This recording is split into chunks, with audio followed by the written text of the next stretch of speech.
안녕하십니까. 레지스탕스 정광용입니다.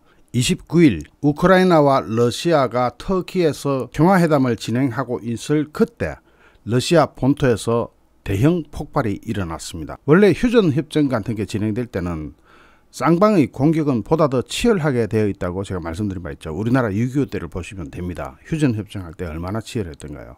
그 휴전협정 전에 조금이라도 유리한 고지를 달성해놔야 휴전협상 자체가 유리하고 또 한 뼘이라도 더 넓은 땅을 차지할 수 있기 때문에 휴전협정 인근이 가장 전투가 치열할 때입니다. 그런데 이것이 우크라이나 본토 내에서 일어난 게 아니라 러시아 본토에서 일어난 겁니다. 우크라이나 매체 포커스는 현지 시각 29일 러시아 서부 벨고로드 외곽의 한 군용 창고가 폭발해서 군인 4명이 다쳤다고 했는데 이 폭발 규모는 엄청난 규모였다고 합니다. 이날 저녁 벨고로드 근처 크라스니 옥티야브르 마을 군용 창고에서 강력한 폭발이 발생했는데 이 폭발이 발생한 곳은 우크라이나 국경으로부터 불과 25km 떨어진 지점이라고 합니다. 러시아의 벨고로드 지역 주지사 바체슬라프 글라드코프는 폭발 보고를 받았고 현재 비상사태부 인력이 피해 규모를 확인하는 중이다라고 이야기했습니다. 일단 주민 가운데 사상자는 없다고 밝혔고 다만 폭발 이유가 뭔지에 대해서는 나중에 밝히겠다고 언급했습니다. 러시아 국영 타스 통신은 이번 폭발이 우크라이나 미사일 공격 때문이라고 추정했습니다. 타스 통신은 벨고로드 외곽에 있는 임시 군 부대 영토에 포탄이 떨어져서 군인 4명이 다쳤다면서 우크라이나에서 날아온 미사일 때문으로 추정된다고 소식통은 보도했습니다. 비슷한 시각 리아보노스티 통신은 이번 폭발은 인재라는 비상사태부 관계자의 말이 있다면서 엇갈린 보도를 내놓고 있습니다. 그러니까 우크라이나에서 쏜 건지 자기네 안에서 인재로 터져버린 건지 아직까지 불명확하다 이렇게 보도를 했는데 이와 관련해서 우크라이나 유명 언론인인 유리 부투소프 기자는 우크라이나 군이 러시아 군 무기고를 파괴했다고 주장합니다.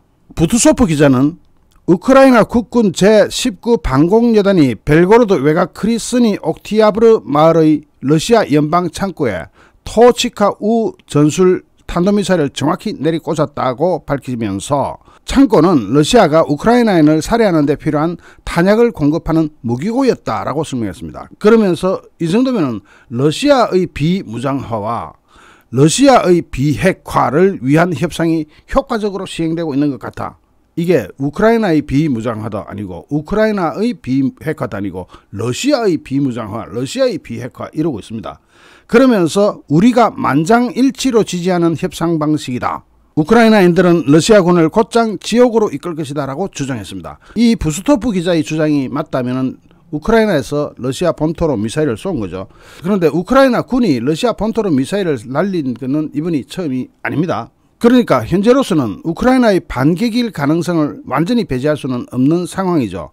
얼마 전에 23일에도 같은 일이 있었습니다. 바로 같은 지역인 벨고로드 주지사, 여기 국경이 워낙 넓으니까 우크라이나하고 러시아하고 국경이 워낙 넓으니까 뭐 걸어서도 갈 수 있는 데니까 벨고로드 주지사는 23일 비상사태가 발생했다. 우크라이나에서 우리 쪽으로 포탄이 날아와서 부상자가 발생했다고 발표했습니다. 그때가 23일이었습니다.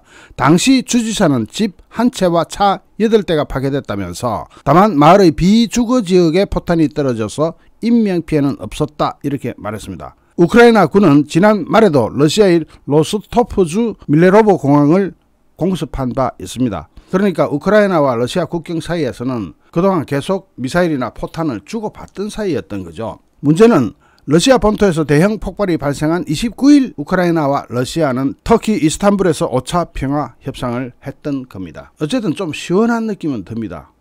아주 대규모 폭발이었던 것 같은데 거기 무기고가 날아가 버리면 그 인근 즉 우크라이나 영토 내에 있는 러시아 군에게 보급될 무기는 당분간 뭐 하루 이틀이라도 좀 주춤해지겠죠.